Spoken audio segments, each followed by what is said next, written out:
Some cities become eternal. Rome gave us law and roads. Athens birthed democracy. Jerusalem holds 3 faiths. But there was one city that stood between 2 worlds for over 1,000 years. A city that preserved ancient knowledge while Europe stumbled through darkness. A city whose fall marked the end of an age and the beginning of another. Constantinople, the queen of cities, the new Rome. For 1,123 years, its walls had never fallen to a foreign enemy until 1453. In this video, I use modern AI tools to reconstruct Constantinople as it stood in its final days. We'll walk through streets that no longer exist, stand atop walls that were breached centuries ago, and witness the siege that changed world history forever. This is the story of Constantinople's last stand. This is Constantinople in April 1453, reconstructed from Byzantine sources, Ottoman records, and archaeological evidence. Look at this city. 15 miles of triple-layered walls stretching from the Golden Horn to the Sea of Marmara. Inside, a population that once numbered 500,000 now reduced to just 50,000. But what remains is still magnificent. At the city's heart stands the Hagia Sophia, the greatest church in Christendom. Built by Emperor Justinian in 537 CE, its massive dome seems to float impossibly above the city. "Solomon, I have surpassed thee," Justinian allegedly proclaimed when it was completed. For 916 years it has been the centre of Orthodox Christianity. In just weeks, everything will change. This reconstruction is based on Byzantine descriptions and the building structure today. The interior glows with golden mosaics showing Christ, the Virgin Mary, and Byzantine emperors. Light streams through 40 windows around the dome's base, creating an otherworldly effect that witnesses described as heaven on earth. Imagine standing here in April 1453, the air thick with incense, priests chanting in Greek, citizens praying for deliverance.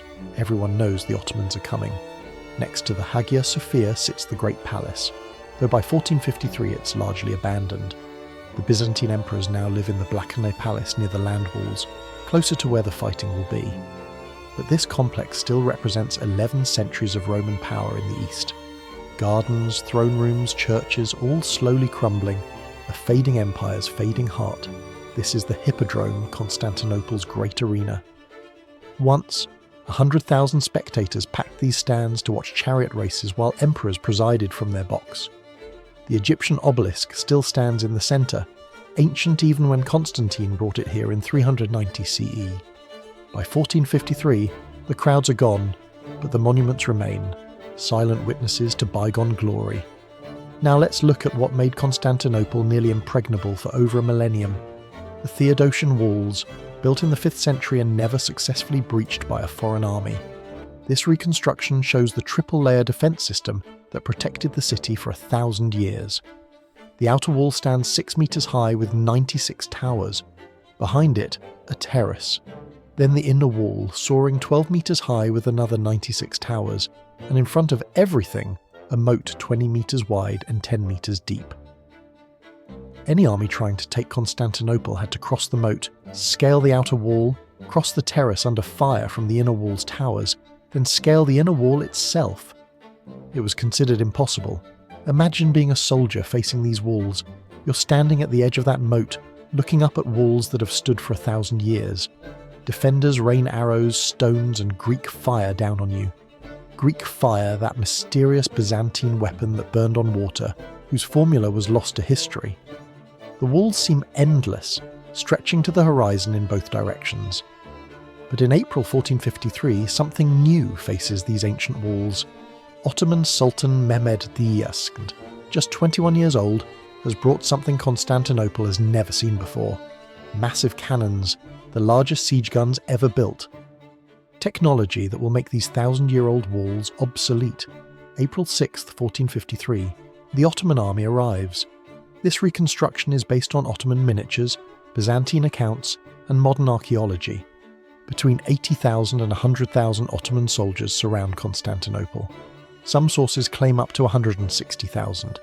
Against them, the Byzantines can muster fewer than 8,000 defenders. 700 are Genoese volunteers led by Giovanni Giustiniani, who will become the defence's greatest hero. Emperor Constantine XI of Palaiologos is 48 years old. He knows the odds. He's sent desperate pleas for help to the west, to the Pope, to Venice, to anyone who will listen.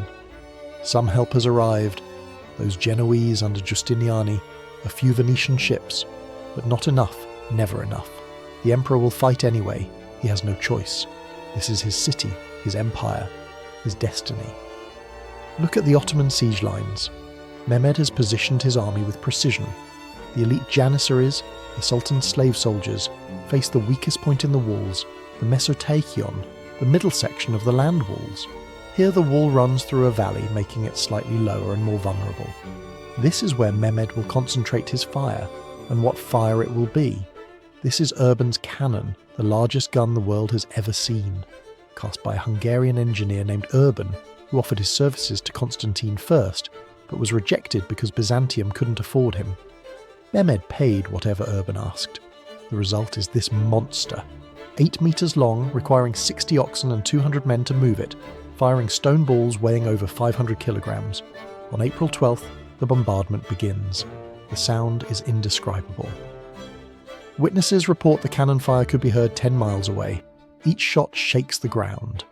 The stone balls smash into walls that have stood for 1,000 years. At first, the walls hold. The Byzantines work through the night, repairing damage with wooden supports and barrels filled with earth. But there are too many cannons, too many shots. The walls are slowly being pulverized into rubble. But Constantinople has another defense. The Golden Horn, the inlet that forms the city's northern harbour, is blocked by a massive chain stretched across its entrance. Ottoman ships cannot enter. The Byzantine and Italian ships in the harbour are safe, for now. This reconstruction shows the chain boom, forged from massive iron links, stretched between Constantinople and the Genoese colony of Pera across the water. It's been here since the 8th century, and it's never failed. Mehmed's navy, over 120 ships, sits frustrated outside, unable to reach the city's vulnerable northern walls. On April 20th, something extraordinary happens. 4 ships, 3 Genoese and 1 Byzantine, attempt to break through the Ottoman blockade to reach the city. They're loaded with weapons and food. The Ottoman navy, vastly outnumbering them, moves to intercept. Thousands watch from Constantinople's walls as the battle unfolds. The Christian ships have the wind. They use it brilliantly, ramming Ottoman galleys, their superior height allowing crossbowmen to rain bolts down on the Turkish sailors. Mehmed himself rides his horse into the water, screaming at his admirals to capture the ships. But the wind shifts. The Christian ships surge forward. They reach the chain. It's lowered. They slip into the Golden Horn to massive cheers from the city walls. The Ottomans have been humiliated. Mehmed is furious. If he cannot break the chain, he will go around it. What happens next seems impossible. In a single night, April 22nd, the Ottomans drag 70 ships overland. They build a greased wooden road from the Bosporus, up the hill, across the land behind Pera, and down into the Golden Horn. In one night, they move 70 ships over land. This reconstruction shows the scale of the operation based on Ottoman and Byzantine sources. Imagine the scene! Thousands of men hauling ships up a steep hill in darkness. The ship's sails raised as if they're still at sea, an eerie sight in the moonlight. Oxen straining, officers shouting, all in complete silence so the Byzantines won't hear until it's too late. Constantinople wakes to find Ottoman ships in the Golden Horn. The impossible has happened. Now defenders must be spread along the northern sea walls as well. There aren't enough men. There have never been enough men. But they'll have to make do. Above ground, the bombardment continues, but another battle rages beneath the earth. The Ottomans are digging tunnels, trying to undermine the walls and collapse them. They have expert miners, men who know how to shore up tunnels and pack them with explosives. But the Byzantines have a secret weapon, a Scottish engineer named Johannes Grant who understands mining and countermining. Every time the Ottomans dig, Grant's men dig to intercept them. They listen for the sound of Ottoman picks through the earth. They dig their own tunnels to break into the Ottoman shafts.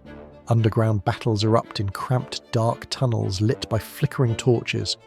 Brutal hand-to-hand combat in spaces barely wide enough to swing a sword. The Byzantines flood tunnels. They collapse them. They pack them with explosives and blow them up with Ottoman miners still inside. Every tunnel the Ottomans dig, the defenders counter. Grant becomes a hero of the siege.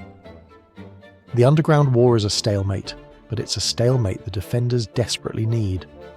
By mid-May, Mehmed knows taking the city will cost him dearly. He sends envoys offering Constantine generous terms. Surrender the city peacefully. Constantine and his people can leave unharmed. Constantine can rule the Peloponnese. The bloodshed can end. Imagine that moment. Constantine stands on the walls, looking at his exhausted defenders, his crumbling fortifications, his desperate people. He knows help isn't coming. The West has abandoned him. He has 8,000 men against 100,000. The walls won't hold much longer. He could save thousands of lives by surrendering. But Constantine is the last Roman emperor. His capital is the new Rome. For 1,123 years, no foreign army has taken this city. He will not be the emperor who gives it away. His response is simple. The city is not mine to surrender. It belongs to its people, and they have chosen to defend it. Mehmed responds by preparing for the final assault. He gives his army 3 days to rest and prepare. He promises them the traditional 3 days of plunder if they take the city. Everything within the walls will be theirs. Gold, silver, houses, churches and people as slaves. The greatest prize in the Christian world. May 28th, 1453. The bombardment stops.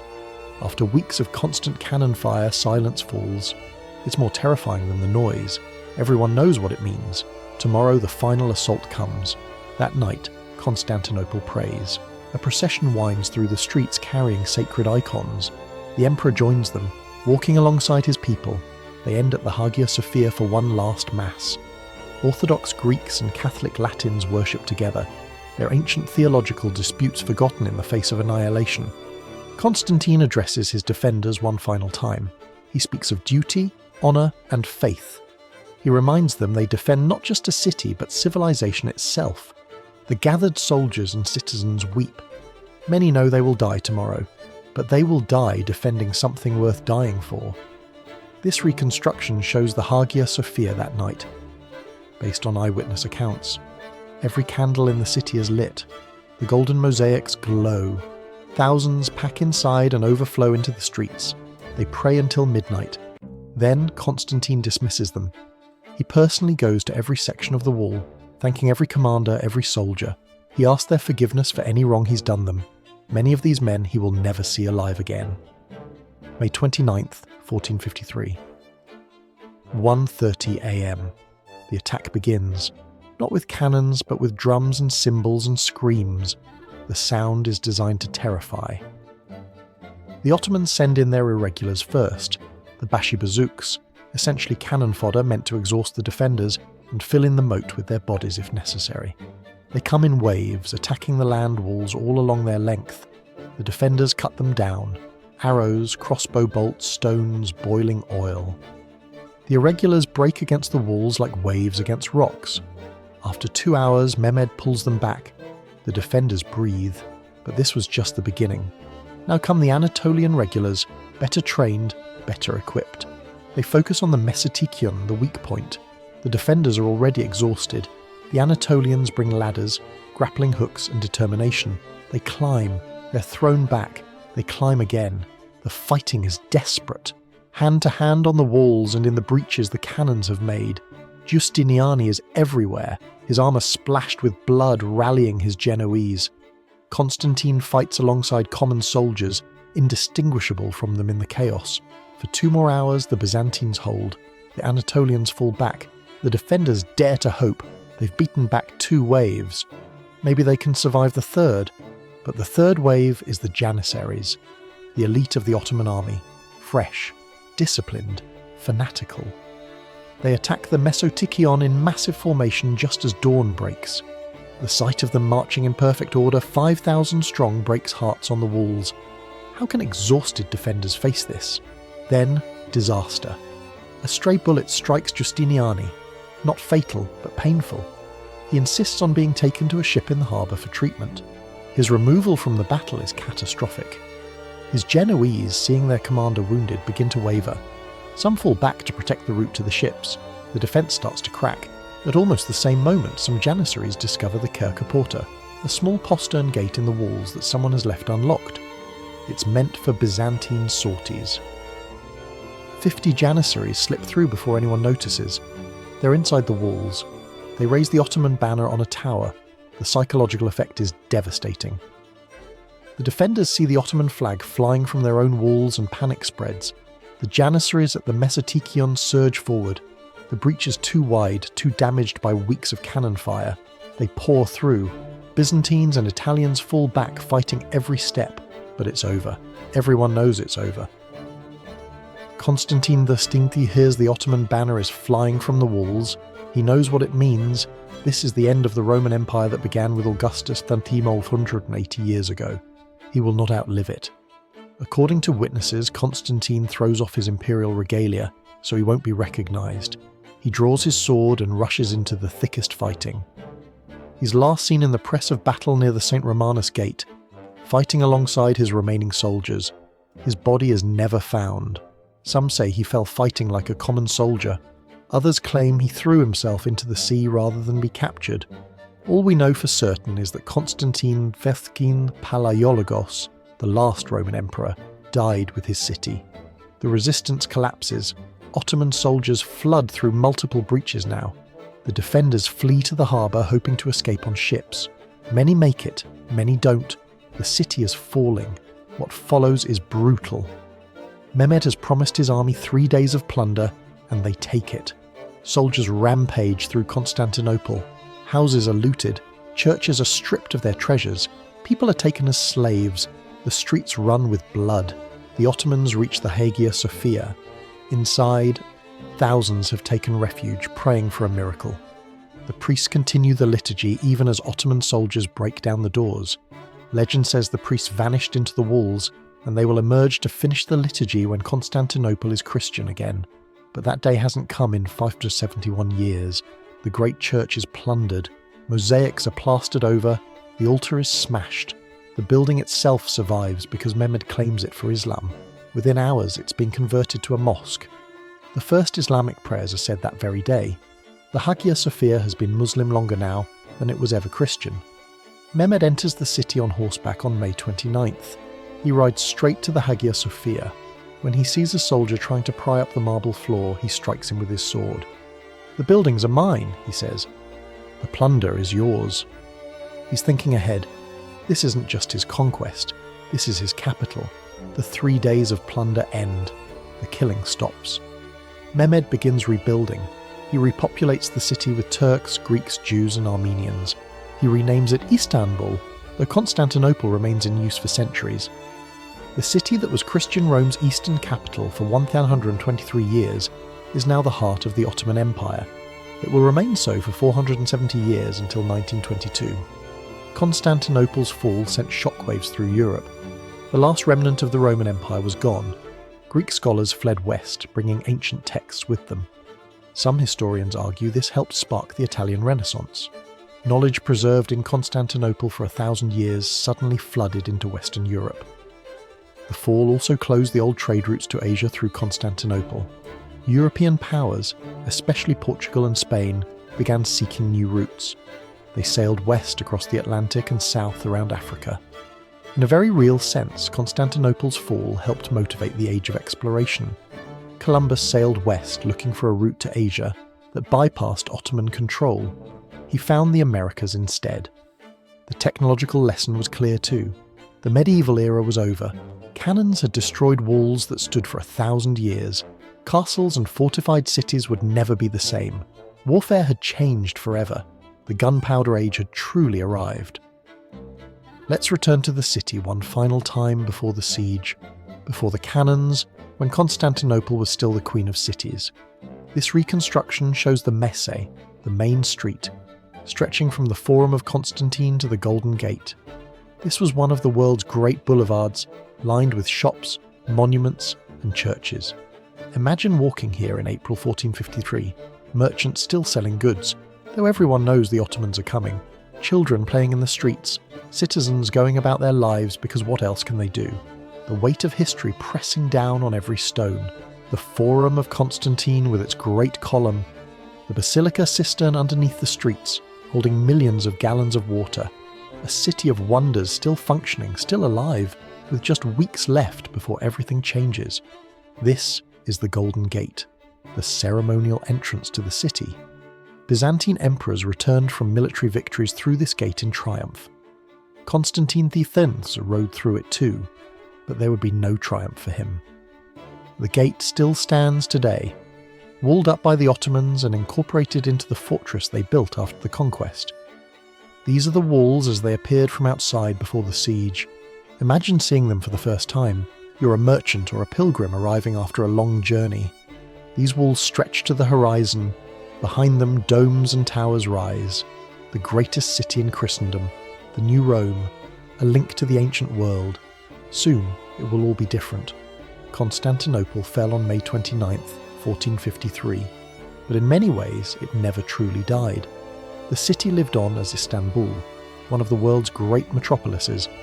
The Hagia Sophia still stands, now a museum after centuries as a mosque. The Theodosian Walls still stand, though breached and crumbling in places. The Hippodrome's obelisk still rises where emperors once watched chariot races, and the legend lives on. For Orthodox Christians, Constantinople remains the spiritual centre of their faith, even though it fell nearly 6 centuries ago. For historians, May 29, 1453 marks the definitive end of the Middle Ages and the beginning of the modern world.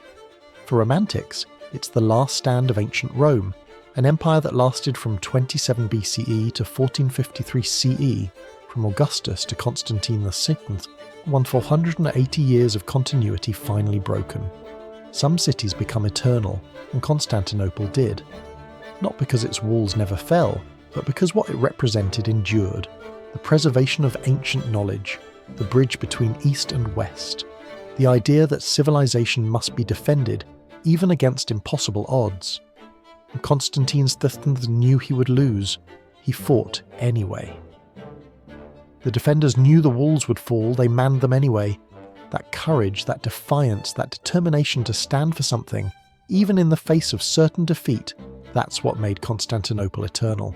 The Queen of Cities fell, but she fell fighting, and in that final stand she achieved a different kind of immortality than she sought. Not in stone and walls that can be broken, but in memory and legend that can never die. The city that stood for 1,823 years fell in a single day.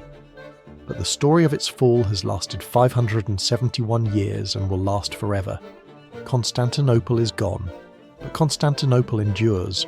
What other lost cities should I reconstruct next? Let me know in the comments.